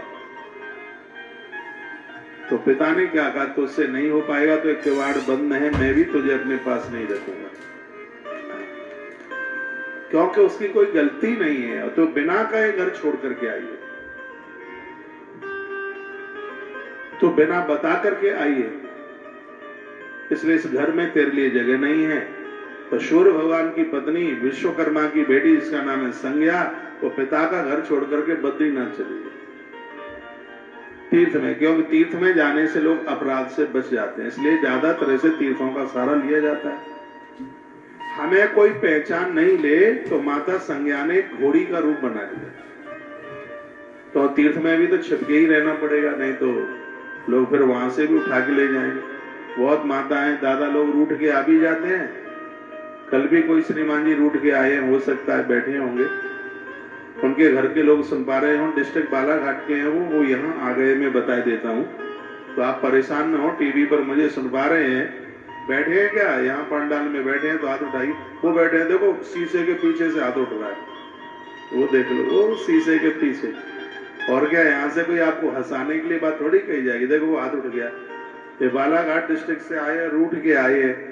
यदि उनके घर के लोग सुन रहे हैं और आप इधर ढूंढने में लगे हैं तो इधर उधर मन ढूंढिए, सीधे सीधा वृंदावन तुलसी वन आश्रम आ जाइए, वो चकाचक कथा सुनने में लगे। कल मुझे बता रहे थे हम तो रूठ के आए, पर हम तो कहते हैं रूठना भी है, इधर उधर नहीं भागना, बाबा जियों के आश्रम चले जाओ। वहां लोग छिप करके फिर रहते हैं कि हमें कोई पहचान ना ले। बहुत माता यहाँ कैमरे के आगे बैठती नहीं है, पीछे जाके बैठेंगी।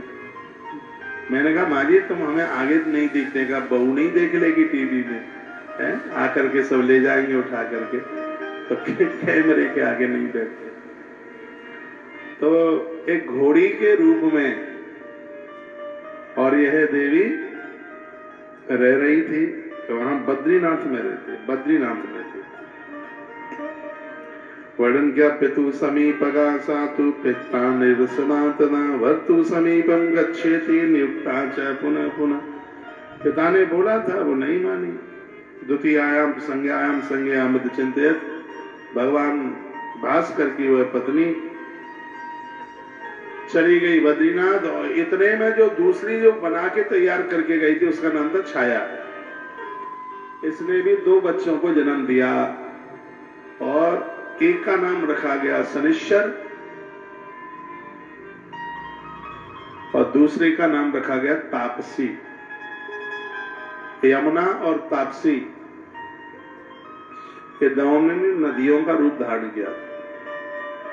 तापसी माता का स्मरण भी कर लिया जाए, कहीं उसको ताप्ती कहते हैं, माता ताप्ती, उसका स्मरण भी कर लिया जाए। गंगा का स्नान और नर्मदा मैया का दर्शन और ताप्ती का सिर्फ स्मरण, ये तीनों एक बराबर है। एक ताप्ती की इतनी बड़ी महिमा, ताप्ती नदी गुजरात में सूरत के नीचे बहती है ताप्ती नदी। मैंने तो एक ही बार दर्शन किया है, पिछली साल में सूरत में था, थोड़ा बापूजी के आश्रम पर जाना हुआ था, तो वहीं बिल्कुल आश्रम के नीचे माता ताप्ती बह रही। ये तो हमारे ग्रंथ कहते हैं कि उसका सिर्फ स्मरण करने मात्र से कल्याण होता है। इसको जन्म किसने दिया? संज्ञा, जो अपना एक दूसरा रूप छोड़ करके गई थी, अपनी छाया से एक स्त्री बना दी। सूर्य भगवान को तो पता ही नहीं था कि नकली संज्ञा मेरे पास में है, वो तो अपनी पत्नी ही समझ रहे थे। तो 2 बच्चों का जन्म हो गया, एक का नाम रखा गया शनि और दूसरे का नाम रखा गया, बेटी थी तापी, ताप्ती। तो एक दिन की बात थी, शनि ने अपनी मां के ऊपर लात प्रहार कर दिया। मां ने कुपित होकर के श्राप दे दिया कि तू पांव से अपंग हो जाए, इसलिए शनि महाराज लंगड़ा लंगड़ा करके चलते हैं। और यह कह दिया कि तेरी गति तीव्र नहीं, तेरी गति मंद हो जाए, धीमी हो जाए। इसलिए ज्योतिष में सबसे धीमे चलने वाला ग्रह है वह है शनि है। 19 साल रहता है एक राशि पर, सबसे लंबी यात्रा है इसकी।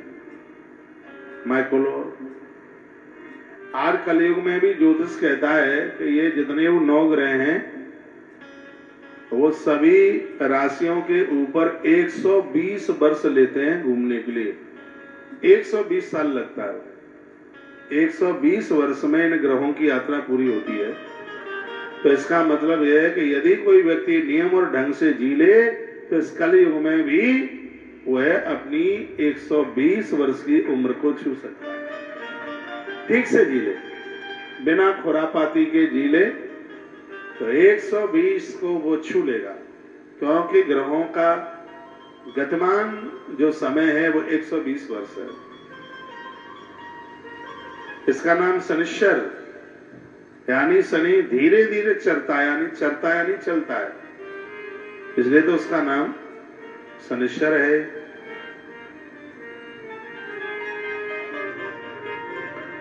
तो एक दिन की बात थी, सूर्य भगवान ने देखा कि उनकी बेटी रो रही है, यमुना रो रही है।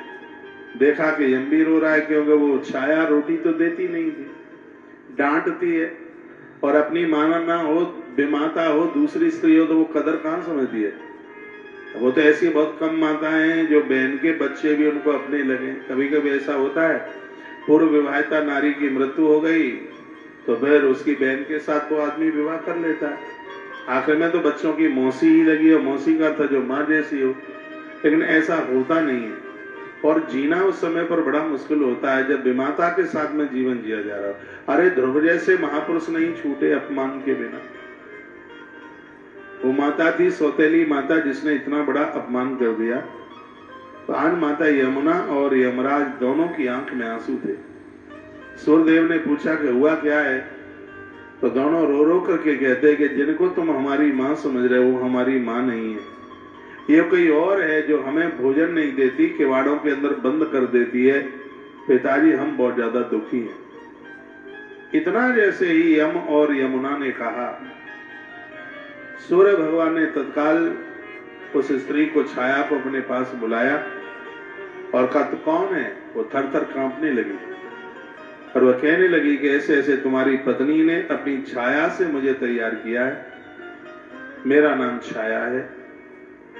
पूछा सूर्य ने कि संज्ञा कहां गई है। कहा वो बोल के गई है कि बताना मत, मैं पिताजी के घर जा रही हूं। इतने शब्द सुने उसी समय भगवान सूर्य नारायण विश्वकर्मा जी के यहां वो पहुंचे। जाकर के पूछा, विश्वकर्मा जी ने बड़ा आदर किया, बहुत मान किया, बैठने को जगह दी, स्थान दिया और कहा कैसे हो, हालचाल पूछे। भगवान भास्कर ने सब कुछ बताया। तत्पश्चात उन्होंने उनकी बेटी के बारे में पूछा। कहा कि ऐसे ऐसे संज्ञा कहां है। विवस्वान कहते हैं संज्ञा कहां है। उन्होंने कहा कि ऐसी ऐसी बात थी, मैंने तो वापस कर दिया। और सूर्य भगवान ने सब जगह ढूंढा और ढूंढते ढूंढते जब वो तीर्थों में ढूंढ रहे थे तो वो श्री बद्रीनाथ पहुंचे। भगवान भास्कर ने अपनी पत्नी को घोड़ी के रूप में देखा। उसी समय सूर्य भगवान ने एक अश्व का रूप बनाया। इसलिए अश्व की पूजा से भगवान सूर्यदेव अति प्रसन्न होते, बहुत ही ज्यादा प्रसन्न होते हैं। अश्वों की पूजा के लिए माघ की सप्तमी है, हर महीने की सप्तमी है। अश्वों की पूजा के लिए विजयादशमी दशहरा भी, जिस दिन अश्वों की घोड़ों की एक विशेष रूप से पूजा होती है। तो भगवान भास्कर ने अश्व का रूप बनाया, घोड़े का रूप बनाया और उस रूप से जैसे ही उन्होंने घोड़ी के रूप में खड़ी हुई संज्ञा को स्पर्श किया तो उनकी शक्ति उस घोड़ी के नथुओं के ऊपर गिरी, आगे के भाग के ऊपर। तो वहीं से दो पुत्र शीघ्र ही प्रकट हो गए। माता संज्ञा ने दो बच्चों को जन्म दे दिया। देवताओं ने इन्हीं दोनों बच्चों का नाम अश्वनी कुमार रखा। अश्व से हुए थे पैदा, इसलिए नाम उनका अश्वनी कुमार रखा गया है, जो कि देवताओं के वेद माने गए। कहा गया है कि जो इस कथा को सुनेगा, वैशंपायन कहते हैं, स्त्री पुरुष उनके अंदर की बीमारी खत्म हो जाएगी, क्योंकि अश्वनी कुमार के जन्म की कथा देवताओं की बीमारी को मिटा दे, आ तो संसार के साधारण से इंसान हो। ये कथा इतनी अद्भुत है। ऐसी बीमारियां जो डॉक्टर्स लोगों की भी पकड़ में ना आवे, हरवंश पुराण की इस कथा से वह बीमारी लुप्त होती है। इसलिए इसमें अश्वनी कुमारों के जन्म की कथा का बड़ा विशेष वर्णन किया। मुखे निर्विदितम रूपम तस् देवस्य गोपते तदा प्रवते देवस्य मुग्मासीत लोकतम। कहा गया है कि तब से लेकर के आज तक मुख से प्रकट होने वाले अश्वनी कुमार के समाज और देवों के कार्य में वह लगे हुए हैं। अश्वनी कुमारों के जन्म की कथा का वर्णन किया गया। अदृशा सर्वभूतानां तेषां नियमेन च। कहा गया तब सूर्य नारायण ने भी जब घोड़े का रूप बनाकर अश्वनी कुमारों को जन्म दिया है। ये पूरा चैप्टर बहुत विस्तार पूर्वक कहा गया है, लेकिन मैंने इसको बहुत संक्षेप में कहा। ये भारत यानी जन्मेजय, ये दोनों 8वें प्रजापति मार्तंड यानी ये सूर्य के पुत्र थे। अश्वनी कुमारों की बात कही गई। सूर्य भगवान ने अश्वरूपा संज्ञा के गर्भ से इन्हें उत्पन्न किया।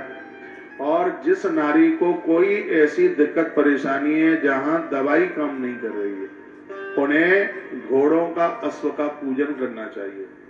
वो अश्व का पूजन साक्षात सूर्यदेव और अश्वनी कुमारों के रूप में है। तो देवताओं के भी जो वेद हैं वो अश्वनी कुमार, उनकी कृपा से यह बीमारी खत्म। और जहां संतान का जन्म नहीं हो पा रहा है और वहां भी उनके यहाँ संतान चल करके आती है, ऐसा वर्णन करते हैं। भ्राता शनिश्चरशासी गृहत्वम उपलब्धवान, जो इस कथा को सुनेगा तो यम के दूसरी मां के बेटे हैं शनिश्चर, शनिश्चर की भी दशा उन लोगों को परेशान नहीं करेगी, ऐसा यहाँ वर्णन किया गया है। इस कथा को सुनने से पितर प्रसन्न होंगे, ऐसा वर्णन किया। लिखा यह इदम जन्म देवानाम सुनियात बाप धारयेत आपद भयस विमोच्या प्रार्थनियाच महदयसः।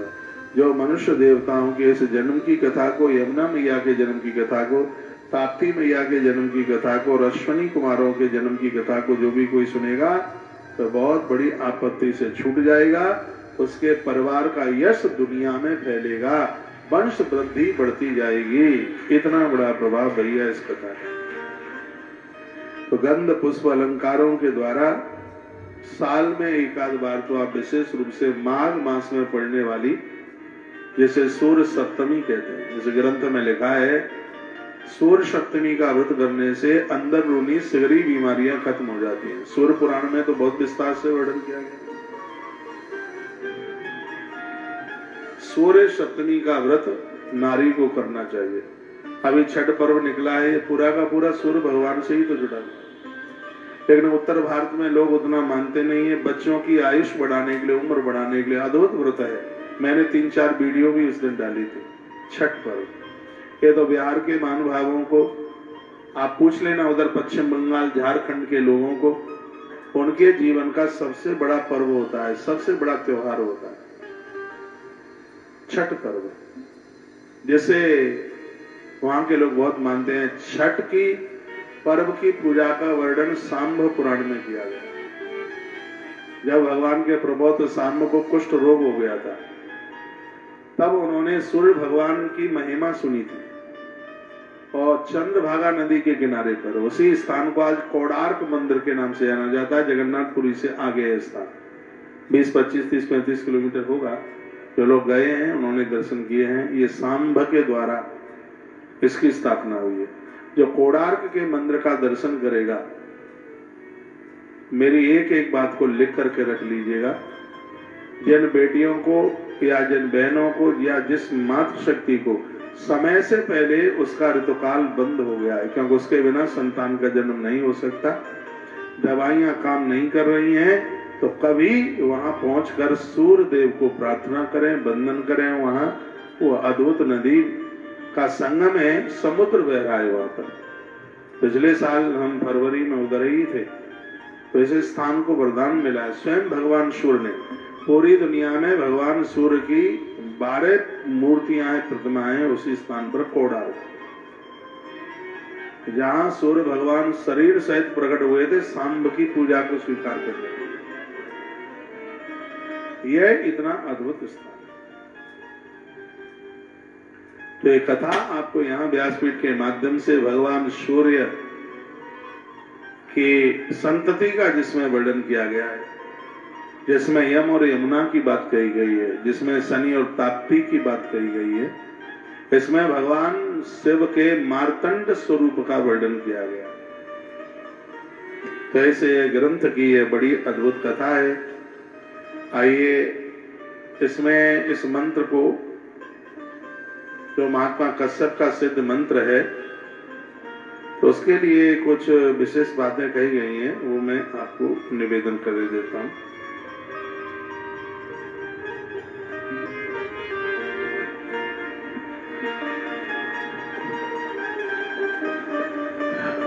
तो ब्राह्मण को बुलाया जाए, क्योंकि संस्कृत का उच्चारण आप तो ठीक कर नहीं पाएंगे। यहाँ हर वर्ष इसीलिए विद्वान ब्राह्मणों के द्वारा अनुसार, जो मैं यहाँ से बोल रहा हूँ, जो यहाँ के जजमान बने, नारियल रखे, यहाँ पूजा में क्या क्या बोला जा रहा है, ये आपको थोड़े पता नहीं होगा आपको, वो मैं यहाँ से आपको बताए दे रहा हूँ। पुत्र प्राप्ति के लिए संतान गोपाल मंत्र की एक विधि, सब ब्राह्मणों के बस का काम नहीं है। वो ब्राह्मण हैं जो अपनी पढ़ाई लिखाई करते हैं, और इस विधि के साथ में उनके द्वारा होने वाला अनुष्ठान तत्काल वंश वृद्धि में सहायक हो जाता है। तो अथ वंद्यानाम पुत्रोत्पत्त्यर्थ संतान गोपाल विधानम मंत्र सारे यादव शरीर शुद्ध्यर्थ कर्मांध कार्थम जन्मांतरीय तत्वबंधक दुरदृष्टि जनत दोष परिहार्थम कर्मांध काम सिद्ध्यर्थम द्वादशाब्द षड शब्द सार्थक दानी यथा शक्ति अनुसारेण प्रायश्चितानि दद्यात्। इसमें प्रायश्चित किया जाता है, क्यों गलतियां हुई हैं, त्रुटियां हुई हैं, उसकी वजह से संतान का जन्म नहीं हुआ। प्राय पापम विजानिया चित्तम तस्य विशोधनम। जो यहाँ बहनें पूजा में बैठती हैं, भाई लोग पूजा में बैठते हैं, जितनी देर तक पूजा में बैठे तो इस ग्रंथ में जो लिखा है उस प्रायश्चित के साथ बैठे, हाथ जोड़ करके गए प्राय पापम विजानिया। आज हम अपने पापों को अपने आप से दूर करने के लिए प्रभु यहाँ आए। कृत्वा शुद्धिम तो देह से तथा कर्माणि कार्य, तो हमारी देह को आप शुद्धि दे दीजिए।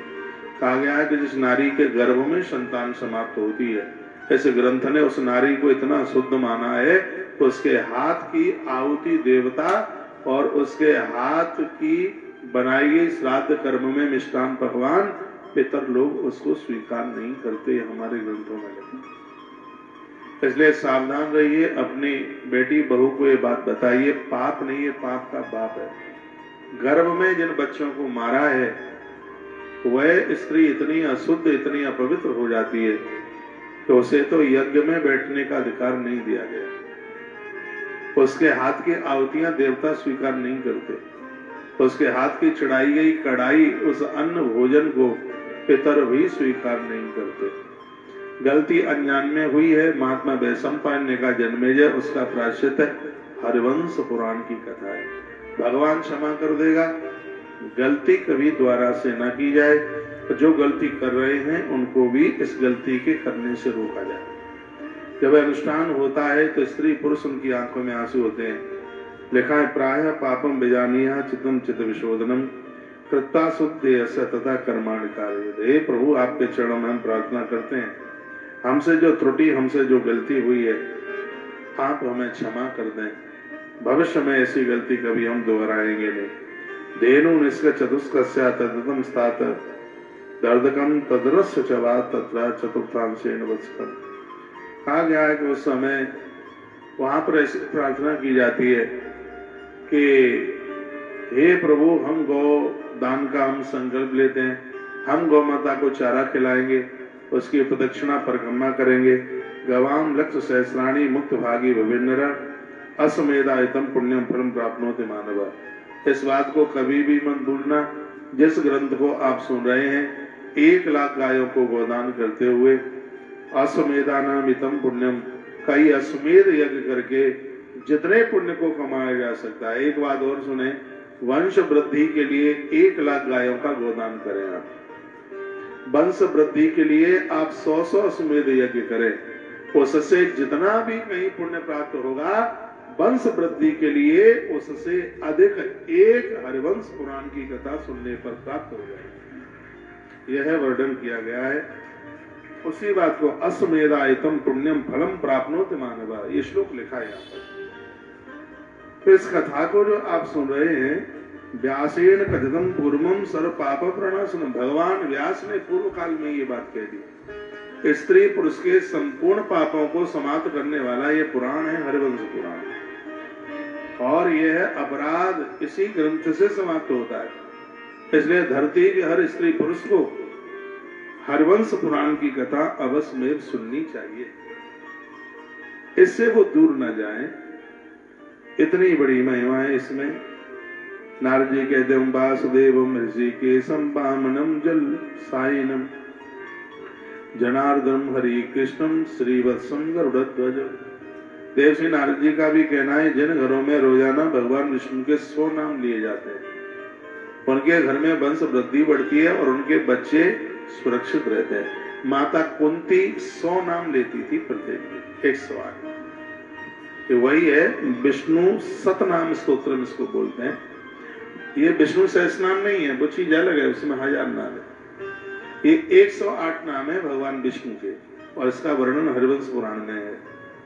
तो इसमें देवर्षि नारद जी ने ये नाम बोल करके महिमा बताई। माता कुंती इन नामों का उच्चारण करती थी।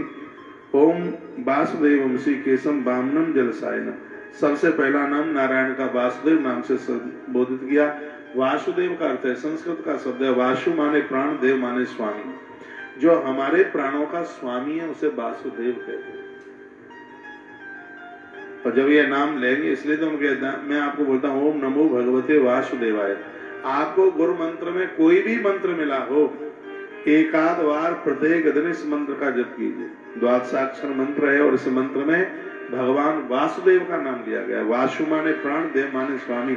जो चराचर जगत के प्राणों का जो स्वामी है भगवान नारायण का वो प्रथम नाम है वासुदेव। ये नाम भगवान का बड़ा अद्भुत। अगला नाम है ऋषिकेश, जिसका नाम लेने से अब इन 100 नामों के ऊपर 10 दिन का प्रवचन हो सकता है। 100 नाम, 10 नामों की व्याख्या एक दिन में करोगे तो 10 दिन चाहिए, लेकिन यहाँ तो वो सब संभव ही नहीं हो पा रहा। लेकिन फिर भी मेरी कोशिश है, पिछली 7-8 कथाओं में, पता नहीं 7 हुई है, पिछले की 8 हुई है, उन कथाओं में जो हरिवंश पुराण की बातें नहीं बता पाए, अब के बाद 2024 में उन्हीं कथाओं को ज्यादा आपके बीच में रखा जा रहा है, बोला जा रहा है। भगवान का एक नाम है ऋषिकेश। ऋषिकेश का मतलब है जिसका नाम लेने से हमारी इंद्रियां तत्काल हमारे बस में हो जाती। मंदिरों में जाइए, पूजा के घर में जाइए, इंद्रियों का उछालपन उसी समय समाप्त हो जाता है। ऐसा वाइब्रेशन लगता है उस जगह पर, उस स्थान पर। और समझ लो जाए इंद्रियां बिल्कुल गौड़ हो जाएं, शांत हो जाएं, समझ लो कि वह स्थान किसी तपस्वी की वो भूमि रही है। ऐसी जगह को कभी मन छोड़िए। भगवान का एक नाम है ऋषिकेश, इसलिए उसको ऋषिकेश कहते हैं। उनका नाम लेने से इंद्रियां कंट्रोल में हो जाती हैं, इंद्रियां बस में हो जाती हैं। कामदेव चढ़ाई चढ़ाने के लिए आया देवर्षि नारद जी के ऊपर। दुनिया जानती है रामायण के बालकांड की कथा, लेकिन नारद का कुछ भी नहीं बिगड़ा। बड़ रखवार रमापति जासु। नारद जी का कैसे कामदेव कुछ बिगाड़ देता, क्योंकि हृदय में राम चल रहा था। जिसके हृदय में राम चलेगा बाहर का काम कुछ बिगाड़ नहीं पाएगा, और जिसका हृदय का राम बाहर निकल गया है दुनिया का काम उसे छोड़ नहीं पाएगा। स्त्रियों को देख करके आंख में कुकर्म की भावना आती है। स्त्रियों को देख करके ये निगाहें दूषित होती हैं। तो 1,00,000% ये मैं प्रमाण के साथ कह सकता हूं, परमात्मा ने उस देही से किनारा कर रखा है। उसके भगवान हृदय में हो और आंखें उल्टा पुल्टा देखें, यह कभी हो ही नहीं सकता। लेकिन जो चाचार बच्चों के बाप हैं उन्हें लाज नहीं लगती, उन्हें शर्म नहीं लगती, उनका क्या कहा जाए। अभी कुछ दिनों पहले कोई बहन रो के आ रही थी, डकरा रही थी। 2 बच्चे जवान 17-18 साल के, और उस आदमी को शर्म नहीं लगती। आधे से ज्यादा अधजड़ तो बुढ़ापा ही समझ लो। 50 साल में तो आदमी आधे से ज्यादा तो बूढ़ा हो जाता है। वो कितने मोटे मोटे आंसुओं से रोती है। कहते हैं महाराज इसने रखेल रख लिए, पराई स्त्रियों के साथ एक लड़की ने इसका जीवन खत्म कर दिया, वो मुझे फोन करती है, सब कमियां इसकी। तो कितनी शर्म भरी हुई है बात है। ये किसी एक व्यक्ति के लिए नहीं, जो मैंने पढ़ा है वो मैं अनुमोदन बीच में कर रहा हूं। यदि जिनकी दृष्टि में इतना खोट है, 1,00,000% ये बात सत्य है, भगवान उसके कहीं आस पास भी नहीं है। जिसके हृदय में भगवान है उनकी निगाहें उबड़ खाबड़ स्थिति पर जाती है। चाहे वो स्त्री हो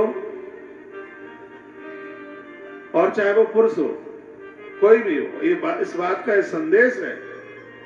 यदि हृदय में होंगे भगवान तो आंखें इधर उधर भटके ही नहीं। जहां राम तहीं काम नहीं, जहां काम नहीं राम।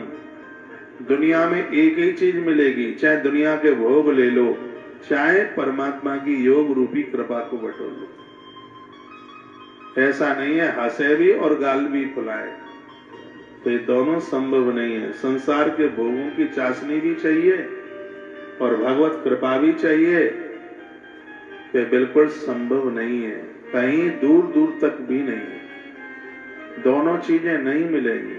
चलो भोग की चाशनी चाक ली है, अब तो उसे छोड़ सकते हैं। और आप ये कहें कि भगवान की कथा का भी आनंद लेते रहे। कोई अभी आकर अचक से पीछे कह दे कि अदरक वाली चाय इतनी बढ़िया बनी है, तो मैं बोलता रहूंगा, पीछे से खिसक करके चले जाएंगे नीचे। अदरक वाली चाय पीनी, तो अदरक वाली चाय पीने के लिए जाओगे तो उतनी देर के लिए कथा छूटेगी, और जितनी देर के लिए कथा सुनोगे उतनी देर के लिए अदरक वाली चाय छूटेगी। तो ग्रंथ कहता है कि तुम दोनों चीजें चाहें, भगवत कृपा और संसार के भोग, ये संभव नहीं है। पति और पत्नी ये दोनों का जोड़ा ये वासना का खिलौना नहीं है। ब्रह्मा की स्कृति को आगे बढ़ाने के लिए उन्हें कुछ नियम में बांधा गया, उनके लिए कुछ अधिकार दिए गए। हमारा ग्रंथ तो कहता है 1-2 संतान जन्म ले ले। मनु जी महाराज मां शत्रुबा की तरह भजन कीजिए, कुकर मुत्तों की तरह जीवन नहीं जीना, नहीं तो लास्ट में इस औलाद की लातें खाने के अलावा, जूतियां चप्पल खाने के अलावा कुछ नहीं मिलेगा। ये ऊंचे शब्द में बोल दें तो भी जूते चप्पल ही खाने वाली बात है। भले माई बाप तो कैसे सहन कर सकते हैं। कल मेरे पास कोई सज्जन बैठे हुए थे, उधर बच्चों ने कह दिया है कि बस अब तुम आश्रम में ही रहो। मैंने कहा इस सबके ही लिए, ये सब दुनिया के बच्चे कहेंगे आश्रम में रहो। जिनके लिए तुम दिन रात नौकरी करते रहे, जिनके लिए तुम दिन रात दुकान चलाते रहे, सब कुछ करते रहे, और यही अबोधता, इसको तो आचार्य चाणक्य ने मूर्खता कहा। इससे बड़ा और मूर्खपना क्या होगा? जिस डाली पर बैठे और उसी को काटने में लगे, ये मूर्खापन नहीं है। परमात्मा ने कृपा करी जो आयु दी है, और आयु रूपी डाली पर बैठकर उसी डाली को काटने में लगे। भागवत जी में कथा दी है, बहुत संक्षेप में मैं सुना दूं। एक व्यक्ति के पीछे 6 डाकुओं ने पीछा किया। वो व्यक्ति भागता हुआ जा रहा था, छिपने को कोई जगह नहीं मिली। एक कुआं दिखाई दिया, बरगद का पेड़ था, डाली कुएं में गई थी, तो डाली पकड़ करके वो कुएं में घुस गया, प्रवेश कर गया। तो देखा तो सांप बैठा हुआ था फण फैलाए। नीचे जाता हूं तो सांप डसेगा, ऊपर देखा तो डाली कट रही थी। एक चूहे का जोड़ा उस डाली को काटने में लगा हुआ था। 2 थे वो, एक काले रंग का था, एक धौरे रंग का था, सफेद रंग का था। डाली कट रही है, ऊपर देखता है मधुमक्खी का छत्ता लगा हुआ था। 6 डाकुओं ने पत्थर मारा, छत्ता बिखर गया, शहद की बूंदें टपक रही थी। उसकी जीभ पर चाशनी की तरह वो गिरी। जैसे ही वो जीभ पर शहद की बूंद टपक के गिरी तो वो इस बात को भूल गया कि डाली कट रही है और कुआं में सांप बैठा, तो यह भी डस लेगा, भूल गया। ये कथा जीव के जीवात्मा ही धरती पर व्यापारी बन गया। यहाँ सब लेन देन सब व्यापारी हो रहा है। यहाँ व्यापार के अलावा यही क्या रहा है? व्यापार उसे कहते हैं जहाँ दिया जाता है कम और लिया जाता है ज्यादा। ये व्यापार नहीं है कि तुम दुनिया को सम्मान आदर कम देते हो, मांगते ज्यादा। यहाँ ऐसी कौन सी जगह है जहाँ व्यापार नहीं हो रहा है? यहाँ हर व्यक्ति देने से ज्यादा लेने की कोशिश में लगा हुआ है। धरती माता ने सब कुछ दिया, ऐसे कितने लोग हैं जो धरती माता को रोज प्रणाम करते हैं। सूर्य भगवान बिना बिल भेजे हमें रोज रोशनी दे रहा है, ऐसे कितने लोग हैं जो उन्हें अर्घ देते हैं, जल देते हैं, ना के बराबर। यहाँ इस संसार में लोग चाहते ज्यादा हैं और देना कम चाहते हैं, और जहाँ ज्यादा लिया जाता है और दिया कम जाता है उसे व्यापारी कहते हैं। जो सब कुछ दे करके कुछ नहीं लेता उसे ही महापुरुष कहते हैं।